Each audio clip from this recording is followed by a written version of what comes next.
안녕하세요. 저는 41살 여자입니다. 지지고 볶으며 죽고 못 사는 남편이 있고 그런 남편을 쏙 빼닮은 아들, 딸 하나씩을 두고서 사는 주부예요.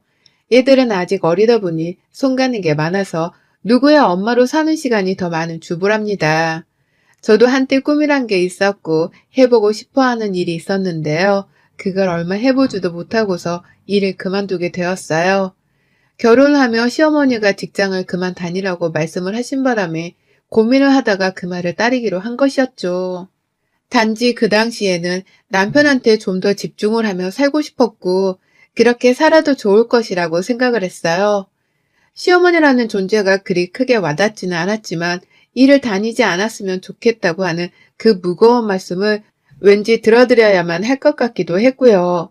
그렇게 저의 주부 생활이 시작되었고, 아이들을 하나씩 낳기 시작하면서는 엄마의 삶도 살게 되었네요.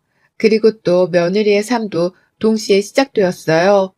왜 내가 결혼을 하는데 어머님은 일을 안 하길 원하시는 걸까 싶어서 의아했던 적이 분명히 있었는데, 결혼을 해보니까 그 마음을 알겠더라고요. 어머님은 그저 저를 자꾸 찾고 부르고 또 뭔가 부탁을 하며 옆에 두고 싶어 하셨던 것입니다. 새댁이니까 살림을 하는 모습을 옆에서 지켜봐야겠다면서 저와 남편의 신혼집을 자주 방문하시더니만 하루는 왜 내 방 하나를 만들 생각을 안 하니? 이런 말을 꼭 내가 먼저 해야 하니? 라는 말씀으로 저를 혼내키신 적도 있었습니다. 살림은 우리 친정엄마한테 열심히 배워가면서 즐겁게 사는 중이었고, 또 신혼집에서는 남편이랑 단둘이서 신혼을 보내며 잘 살아가는 중이었는데 말이죠. 그 말씀이 이해가 안 가서 제대로 대답을 못하니 쭈뼛거리지 말라는 식으로 재차 더 혼을 내셨었고, 그때 저는 시어머니가 처음으로 무서워지는 기분을 느꼈답니다. 그 존재 자체가 무섭다기보다는 시어머니랑 내 사이가 이런 식으로 갈라져가면 과연 내 남편이 날 끝까지 좋아라 해줄까 싶어서 그게 무서웠던 것이죠. 하지만 다행히도 어머님께서는 남편에게 따로 말을 전하진 않으셨어요. 제가 딱히 잘못한 문제도 아니었기 때문에 본인도 굳이 아들한테 제 트집을 잡을 이유가 없으셨겠지만, 그로부터 얼마 지나지 않아서 어머님은 보란 듯이 제 집에 자기 방을 차리시곤 더욱 자주 드나드셨어요. 저희 부부가 첫째를 낳고서 더 먼 동네에 아파트로 이사를 가기 직전까지는 제가 매일같이 어머님의 얼굴을 보고 살았던 것 같아요. 처음엔 살림을 잘하는지 지켜봐야겠다고 하더니만 자꾸 와서 살림을 하나하나 따져가며 지적질을 하시더니 언젠가부터는 내 남편임에도 불구하고 어머님이 직접 총대를 메고서는 안주인 마냥 행세를 하더라고요. 이를테면 퇴근하고 집에 들어오는 남편한테 본인이 현관까지 나가서는 응, 왔어? 라고 하면서 맞이하셨고요. 또 밥을 먹을 때에도 남편의 바로 옆자리에 앉아서는 남편에게 직접 반찬을 더 챙겨주고 모자란 밥을 더 떠다주는 등의 지극정성을 보이셨습니다. 처음엔 그게 다 저한테 이렇게 살라고 가르치시는 건 줄 알았어요. 그래서 저도 어머님이 안 계실 때나 혹은 어머님이 계실 때 그렇게 지극정성으로 남편을 대해보려고 노력을 하는 모습을 보였는데, 하루는 어머님이 저를 따로 불러선 말씀하시더라고요. 그런 건 내가 할 거니까 넌 그냥 옆에서 가만히 있기나 해. 라고 말이죠. 그때 저도 살짝 간파를 했습니다. 어머님이 나한테 살림을 가르치려고 하실 생각은 애초에 하나도 없었고, 오로지 그냥 당신 아들이 나랑 지내는 모습이 배 아파서 자꾸 찾아와 심드렁하게 방해를 하시는 것이란 걸 말입니다. 그 후로는 저도 어머님이 무슨 행동을 하든 배우려는 자세보다는 꼴값을 떨고 앉아있네 하는 생각을 속으로 하면서 바라보게 되었어요. 처음엔 시어머니랑 잘 지내보려고 하던 마음이 컸었는데 점점 시어머니는 친해져봤자 내 인생에 도움도 안 되고 도움 줄 만한 어른도 아니라는 생각이 굳어졌죠. 그래서 집에 찾아오시는 것도 점점 불편하던 기색을 보이기 시작했고, 시어머니한테뿐만 아니라 남편한테까지도 이렇게 살 거였음 나 이 결혼 안 했어. 내가 당신이랑 사는 건지 시어머니랑 사는 건지 모르겠네. 라고 하면서 어머님 좀 말려보라 부탁을 하기에 이르렀어요. 다행히 남의 편이 아니라 제 걱정부터 먼저 한 남편 덕분에 저희 부부는 첫째를 낳고서 바로 시댁과 먼 곳으로 이사를 떠났었고요. 그 후로는 어머님도 거리상 너무 멀어서 그런지 자주 찾아오질 않으시더라고요. 제가 당신이 오는 걸 싫어한다는 것도 아마 분명 눈치를 채셨을 거예요. 그 뒤로는 쭉 저도 그렇고 시어머니도 그렇고 서로를 대면거리면서 대했어요. 최소한의 자기 역할은 하고 살자는 생각으로 전 명절에 제사를 지내려는 시댁이 꼬박꼬박 찾았고요. 시어머니는 제 자식들에게만큼은 친절하고 자상한 할머니 노릇을 잘 해주셨습니다. 다만 제가 명절에 시댁을 가거나 시부모님 생신 혹은 형님들의 생신 등 시댁에서 맞이하는 특별한 날들이 있으면 거의 대부분 제 두 손으로 일을 떠맡았어요. 시어머니는 아이들에게 자상한 할머니셨고 남편과 시아버지께는 여전히 따뜻하거나 희생하는 어머니이고 아내였으나 저에게는 불호만 가득한 시어머니셨죠. 시댁에 가면 저는 엉덩이를 제대로 붙일 수 있는 시간적 여유조차 없었고 그래서 늘 고생을 하러 가는 길이라는 생각밖에 들지를 않았답니다. 시어머니도 저희 집에 자주 찾아오지 못하는 대신에 이렇게라도 저를 괴롭히고 더 시집살이를 시켜보겠다고 작정을 한 사람 마냥 구셨고요. 여러모로 제게는 결혼 생활 내내 최악이라고 생각이 되는 분이셨죠. 그러니 서로 좋다고 생각될 만한 추억거리도 별로 없었고요. 보기만 하면 이번엔 또 무슨 일을 시킬지, 어떤 수고로움을 감내해야 할지에 대해서만 고민하고 걱정하며 불편해하는 사이였습니다. 물론 저 혼자만 불편해하는 것이긴 했죠. 시어머니는 제가 아랫사람이니 얼마나 편하고 부려먹기 좋았겠냐고요. 그렇게 살면서 저희가 이사간 집에 오기라도 하는 날에는 이왕 온 김에 좀 더 있다가 가겠다면서 하루 이틀 정도를 그냥 무작정 묵고 가시겠다고 통보를 하기도 하는 등 제게는 정말 결혼 내내 가슴 한켠에 고민거리를 안고 살게 만드는 분이셨답니다. 그렇게 살며 주부로 그리고 엄마로 조금씩 제자리를 스스로 찾아가려 노력하던 중 제가 태어나 처음으로 아파서 혼절을 할 뻔한 극도의 위기 상황을 겪었습니다. 올 초 3월 여전히 날이 춥던 때에 겪은 일이었는데요. 새벽부터 배가 찢겨질 듯이 너무 아파서 밤새 뒹굴면서도 어떻게든 버티고 참아보려 했는데 남편이랑 애들이 학교 가고 출근하자마자 기다렸다는 듯이 토를 하고 탈수로 온몸이 누렇게 떠버리는데 이거 이상하다 싶었습니다. 생전 그렇게 아파본 적이 없어서 저도 많이 겁이 났고 겨우 혼자 걸어서는 집 근처에 있는 내과까지 찾아갔어요. 근데 또 거기서는 단지 전날 밥을 잘못 먹은 게 아니냐고 하면서 체한 것으로만 보고는 수액을 맞추고 돌려보내더라고요. 그래서 곧 괜찮아지겠거니 했는데 저는 그날 집에 가서는 남편이 퇴근을 하고 집에 올 때까지 침대 밖을 나오지도 못했어요. 집에 오자마자 얼마 지나지 않아서 정신이 혼미하게 몸살기까지 나버리는 바람에 곧장 침대에 뻗어버렸고 아무 끼니도 챙겨 먹지를 못한 채 계속 빈속에 토만 해댔죠. 그러다가 애들이 안 되겠다면서 남편한테 먼저 연락을 했고 남편도 회사는 어떻게 한 건지 집으로 곧장 달려와서는 결국 저를 데리고서 큰 병원을 찾아갔습니다. 저 혼자서도 갈 수 있었는데 도무지 일어설 힘이 없어서 전 남편이 올 때까지 내내 침대 위에 뻗어만 있었네요. 남편이 현관 밖에서부터 차 그리고 병원 앞까지 옆에서 업어준 채로 데려다준 덕에 병원까지 정신을 잃기 직전의 상태로 겨우 찾아갈 수도 있었던 거고요. 그렇게 가서 주사 맞고 정밀검사를 받으며 병원 안에서도 정말 정신이 없을 만큼 온갖 검사를 다 받고선 지쳐 누워있는데 남편은 제가 자는 줄 알았나 보더라고요. 옆에서 전화가 울리는데 그 전화를 바로 받더라고요.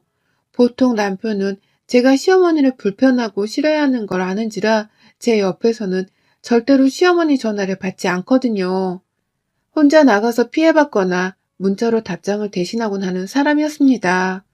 저 없을 때 자기 엄마랑 통화하고 연락을 주고받는 것까지는 저도 상관하지 않았고요. 그런데 남편은 잠시 방심을 하고서 그 전화를 받았고 수화기 너머로 제 귀에 똑똑히 들릴 만큼 시어머니의 꺼렁꺼렁한 목소리가 들렸어요. 걘 병원도 혼자 못 간다니? 라고 하면서 대뜸 화를 내는데 남편이 그제서야 혹여나 제가 들을까 싶었는지 수화기 소리를 낮추고선 슬며시 자리에서 일어나더라고요. 아, 그때 속으로 진짜 관뚜껑 열고 뛰쳐나온다는 게 이런 기분이구나 싶었습니다. 나는 아파 누워있는데 시어머니란 사람은 내가 혼자 병원도 못 간 것에 대해서 흉이나 볼 생각부터 하다니. 시어머니가 나에 대한 뒷담화를 하는 걸 들어버린 바람에 숨이 차오른 만큼 흥분을 했죠. 그러다 한참 뒤 남편이 돌아왔고 저를 옆에서 계속 간호하다가 잠시 나가더라고요. 화장실이라도 간 듯 했어요. 그때 저는 눈을 떴고 제 베개 옆에 아무 생각 없이 놓고 간 걸로 보이는 남편의 핸드폰이 눈에 들어왔죠. 지체할 것도 없이 핸드폰을 확인했고 확인을 하자마자 카톡 맨 상단에 있는 시어머니의 카톡 문자를 확인했어요. 죽을 병 아니면 걔는 그냥 두고 얼른 집에 가. 너 내일 출근해야 하는데 걔 때문에 네가 뭔 고생이니. 아플 때 퍼를 잘못 들이면 너 나중에 또 고생한다. 라고 보내놨더라고요. 배우자가 아프다는데 지고 재고 따지면서 버릇을 들이고 만류하는 사람이 어딨나요. 배우자가 아프면 당연히 옆에서 한마음으로 간호하고 빨리 쾌차하기를 바라며 온 신경이 다 그리로 쏠리는데 시어머니는 제가 무슨 남편의 직장 상사 혹은 남편의 옆집 이웃이라도 된다는 듯이 아주 냉정하고도 차갑게 말씀하셨더라고요. 절 보살피는 건 버릇을 잘못 들이는 짓이니까 나중에 고생하지 말고 빨리 집에 가 쉬라면서 말이죠. 내가 지 손주들을 둘이나 낳아준 며느리인데 아프다는 며느리가 이젠 좀 괜찮은지에 대해선 한마디도 물어보지들 않고는 계속해서 저를 비난하고 욕보이는 카톡 메시지만 장황하게 보내놓으셨어요. 이렇게까지 어머님이 못나고 못된 사람인 줄은 몰랐지만 아픈 사람한테까지 그리 매정하게 구는 걸 보니 전 시어머니에 대해서 완전히 다시 생각하게 되었답니다.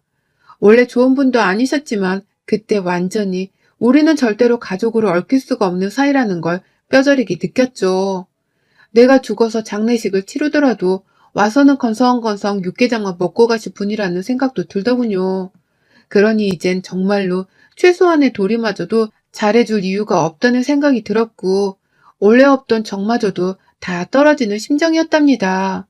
그 뒤로 저는 제 몸 하나 그리고 내 가족들 건강이나 잘 신경 쓰고 살자는 생각으로 독하게 살았어요.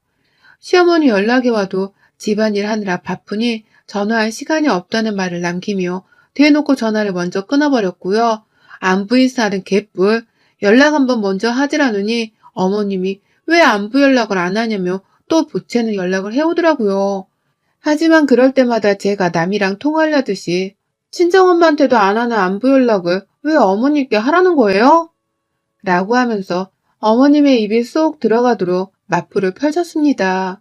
그 바람에 실제로 어머님은 저한테 화가 단단히 나서는 저희 집을 찾아오지도 않았고 오히려 퇴근하고 집에 온 남편에게 더 불이 나도록 연락을 해대면서 자기의 존재를 저한테 드러내려 하셨어요.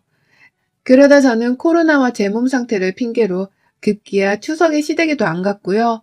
남편이랑 애들만 시댁에 보내니 시어머니한테서 또 전화가 막 걸려왔는데 그것도 다 무시를 하고선 그냥 모른 척 살았습니다. 그래도 되는 사람이라는 걸 이제는 잘 알았기 때문에 속 시원하고 하고 싶은 대로 대했어요. 그런데요, 이게 무슨 운명이 장난인지 지난 9월 말에 시어머니가 교통사고를 당하셨어요. 이런 일에 기뻐하면 안 되는 건데 시어머니가 교통사고로 다리 부분을 접질러서 붕대를 감고는 입원해 계시다는 소리를 듣자마자 얼마나 신이 나고 하늘에 감사하던지요.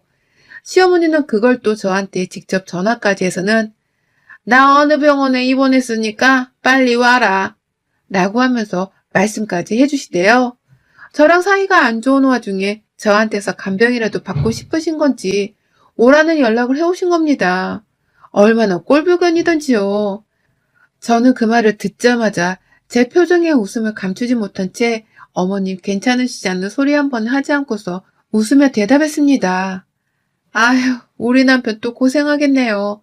회사 출근해야 하는 사람인데 어머님 때문에 병원 가야 하느라 엄청 고생하겠네. 라고 말입니다.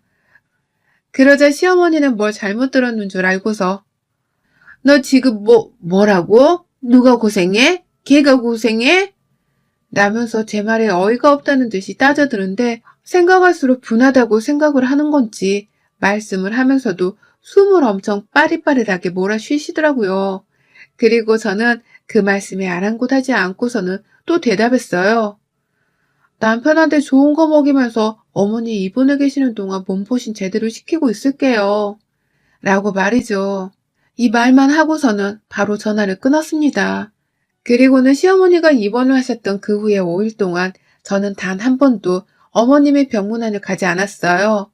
시어머니는 아니나 다를까 아침마다 일어나서부터 저한테 병원에 언제 오냐면서 카톡을 보내시고 부재중 전화를 남기시는 지극정성을 보이는데 저는 어머님의 안부를 묻는 질문조차 단 한 번을 하지 않은 채 남일 보듯이 그 문자를 익십하고 전화를 받지 않으며 끝까지 잠수를 탔습니다. 절대로 병문안이나 간병을 하러 가지 않겠다는 각오로 말이죠. 아, 딱 한 번.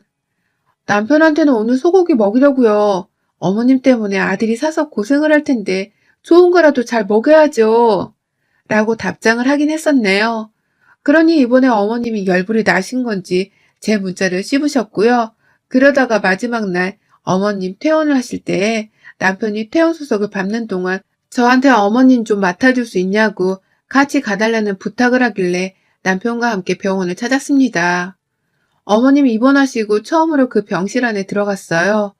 남편은 바로 퇴원수속을 밟으러 나갔고요.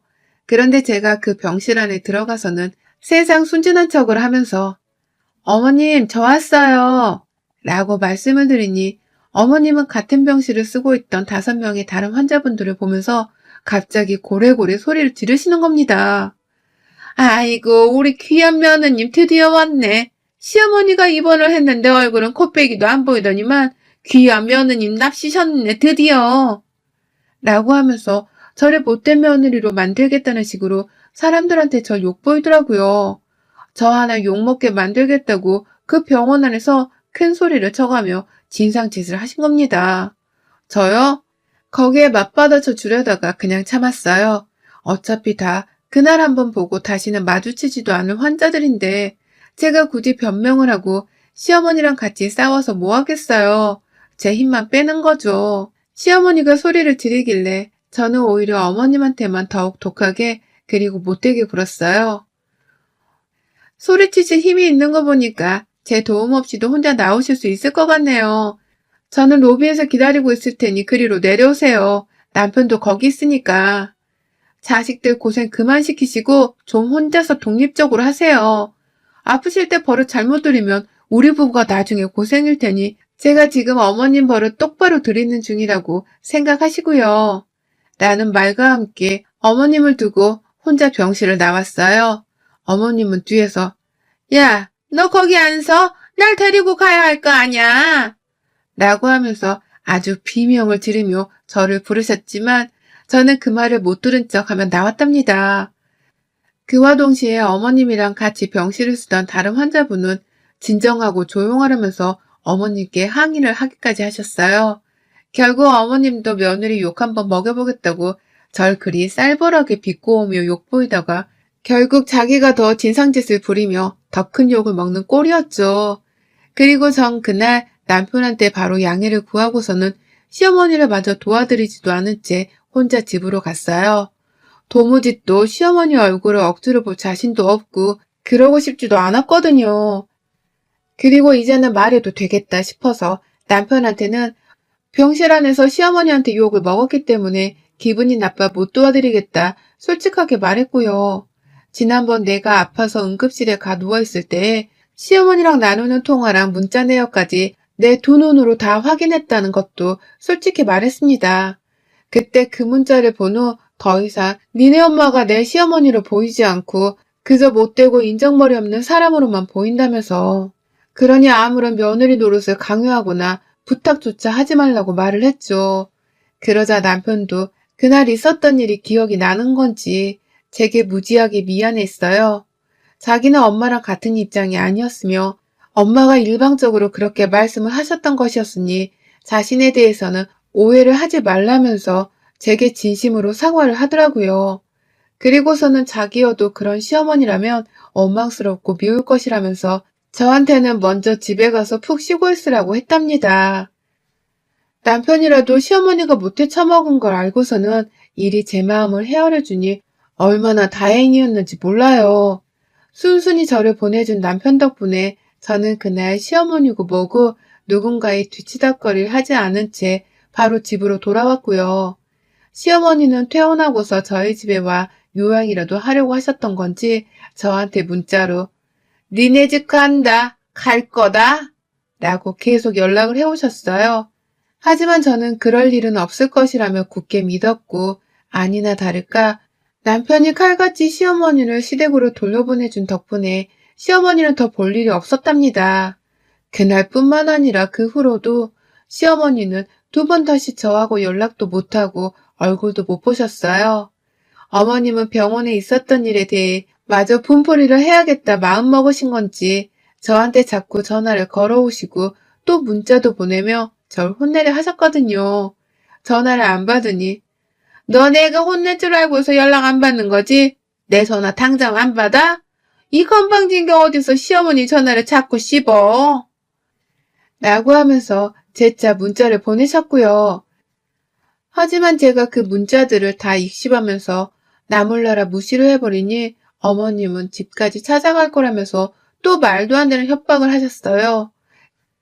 그리고 목발을 짚은 채로 택시까지 타시고서는 제 집 앞에 진짜로 찾아오기도 하셨습니다. 제가 오라 말씀을 드린 적도 없었는데 말이죠.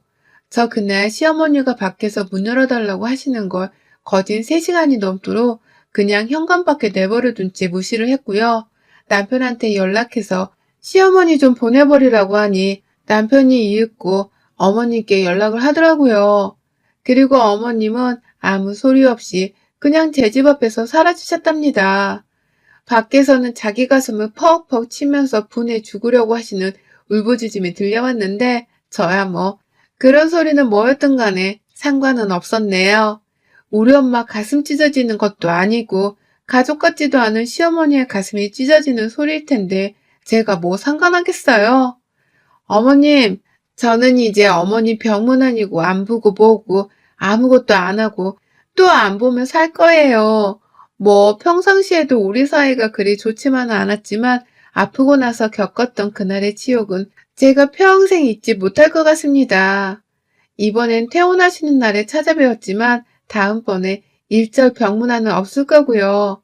아마 어머님이 죽을병 걸리셔서 마지막으로 병원 시세를 지게 되는 그날 제가 정말 100번 양보해서 한 번은 얼굴을 비춰드릴게요. 그때까지 부디 몸조리 잘하고 사세요. 여러분의 생각은 댓글로 남겨주세요. 오늘도 시청해 주셔서 정말 감사합니다.